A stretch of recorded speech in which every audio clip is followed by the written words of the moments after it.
time, WTHR's Bob Kravitz recently joined Adam Sean on a podcast and said that barring a Super Bowl, he expects Pagano to be gone and added Indy could set their sights on Alabama head coach Nick Saban.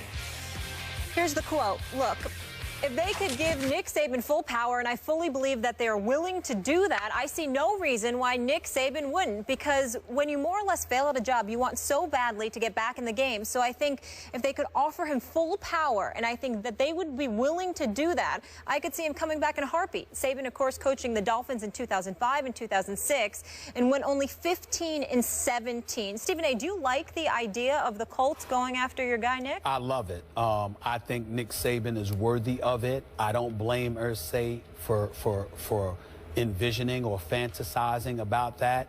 And I'm not saying that I think Nick Saban should go. If he's happy at Alabama, loves teaching young men, being in the national championship picture every year, Roll Tide every Saturday afternoon, it's 100,000 people at your games, and he's cool with that, and he wants lifetime security, then stay at Alabama, because they certainly ain't gonna fire him, I can promise you that. If he has an itch to scratch because of his tenure with the Miami Dolphins, however, and he has something to prove on the NFL level, then I would say go for it. But that's his call. I would tell you this, I love it because I think he's worthy of it. I think his reputation, his record, his accomplishments are deserving of it. And I think when you look at the level or the lack of discipline that seems to have plagued the Colts franchise, even in the midst of them having 3 consecutive 11-5 seasons, I think that this is the kind of guy you need. When you're going 11-5, but primarily beating up on a weak AFC South, but you struggle outside the division and all of this other stuff, that's going to drive Nick Saban crazy. When you turn over the ball too much, that's going to drive Nick Saban crazy. When you can't run the football effectively and continuously, that's going to drive Nick Saban crazy. When you can't defend, that's going to drive Nick Saban crazy. So he's going to pay attention to all of that and clean that up. The only reason that I don't love it to the A level is because of one name and one name only. Jim Harbaugh. If you could tell, and I'm not saying we know I doubt you can get him from Michigan, but if you could get that man from Michigan to come and coach Andrew Luck again, like he did at Stanford, to me, that's a better choice than Nick Saban. But only because he coached Luck at Stanford.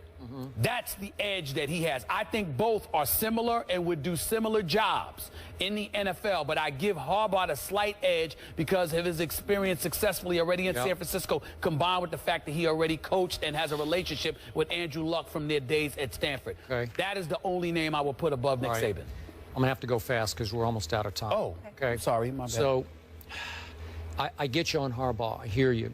I'm not sure Nick Saban is a professional football coach of the NFL level. Okay. I think his my way or the highway style works with kids better than with hardened professionals who make a whole lot of money, maybe a lot more money than he's making in some cases.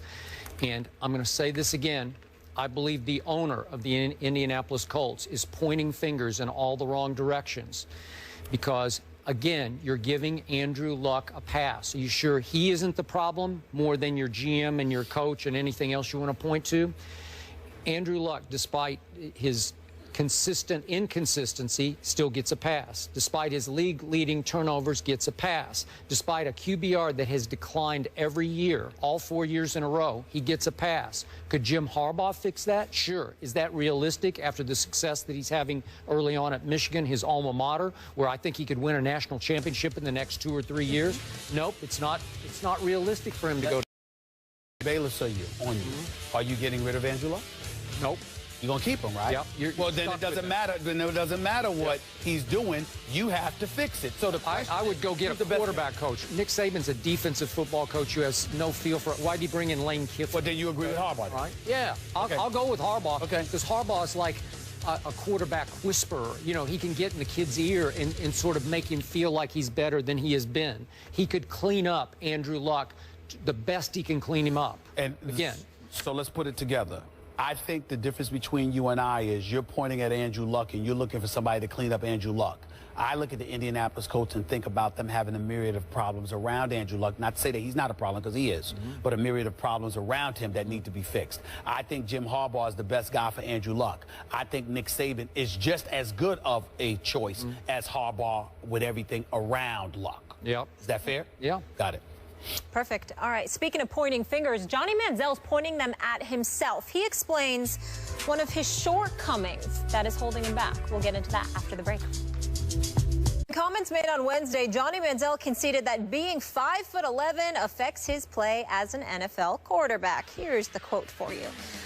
I'm not going to be able to sit there like some of these taller quarterbacks in the league and just be able to see everything happen as the play is on. I think I'm getting better at it, but I'm nowhere near perfect, that's for sure.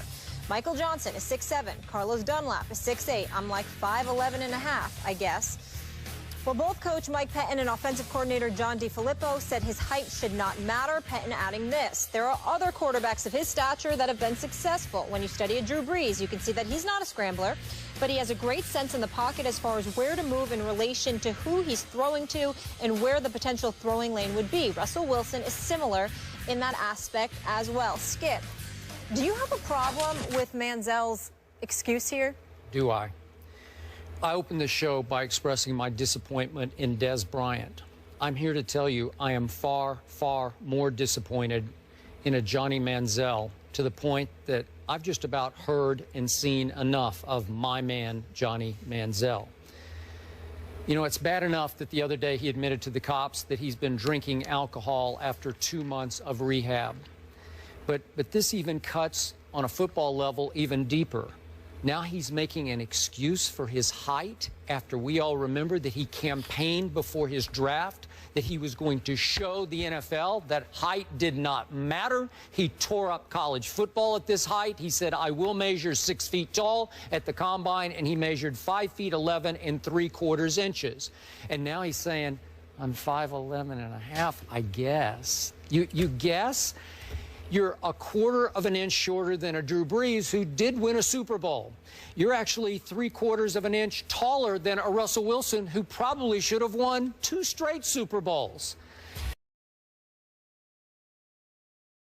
Manziel has now started to give up on Johnny Manziel. And the one thing I never thought he would lose was his confidence. And it seems like it's shot. Skip Bayless, I think you're being entirely too hard on Johnny Manziel here. Once again, he's a quarterback. He's a guy you thought had a lot of potential. You thought he should have been a first overall pick by Houston. He's disappointed you in a myriad of ways. I understand that, but I think you're being entirely too hard on him, and here's why. Johnny Manziel may have not used the right words, but what he was saying, in my opinion, the way I interpreted it, is that that's not the kind of quarterback that I am. I'm a quarterback that scrambles out of the pocket, that makes plays, okay, not just standing in there trying to look over defenders and anticipate with timing routes, etc., where to throw the football and to whom. Last time I checked, when Skip Bayless raved about this, those were the things that you alluded to. The fact that he wasn't somebody that was going to be the conventional QB standing in the pocket. You acknowledge that at some point he would have to be able to do that in order to be successful, because every single snap can involve and entail you scrambling out of the pocket and evading on rushes in order to make a play. That you were going to have to be able to stand there and take it. But nevertheless, his claim to fame is exactly what he alluded to. Now, the timing of it isn't good. The word usage of it is good, because you have a self-defeatist attitude from the perspective of literally stigmatizing yourself as a guy who needs to run in order to be successful, like as if you're not capable of standing in the pocket. Yeah. But in fact, he's heard it so much, and he's looked at what he has had to deal with, that he's simply saying to himself, to be the best that I can be, to be the Johnny Football that you all know, this is what I feel I need to do in order to facilitate success. Okay. That's how I took it. And all I'm saying to you is, you were the guy that talked about all of those skills of elusivity and beyond that he brought to the table. You didn't say that he would have to do that and not pocket pass. Okay, remember. But you brought on all of that stuff, too. I kept telling you before the draft, what I love most about Johnny in his last year at Texas A&M, he led the nation in completion percentage from the pocket. He threw darts at Texas A&M from the pocket. And I thought he could become a Russell Wilson who can shift in the pocket with his quickness to create the lane that he needs to see between the 6'7" and the 6'8" guy, but stay within the confines of the offense on time in any kind of West Coast system and get rid of the football and hit the open guy. Yeah, but that still do that. But that still involves him looking at a gap in a pocket to throw the football as opposed to looking over defenders or that he can't look over to. I don't want to hear an excuse. His teammates don't want to hear this. Well, I agree with you. You don't want to hear it, but I'm just saying he's saying the kind of things that you and others have said. All right, Browns-Steelers Sunday at 1. We have a great one. Then Week 10 matchup looking forward to in the NFC. Bruce Arians versus Pete Carroll. Carson Palmer versus Russell Wilson. The guys will pick it. Who wins? That's next.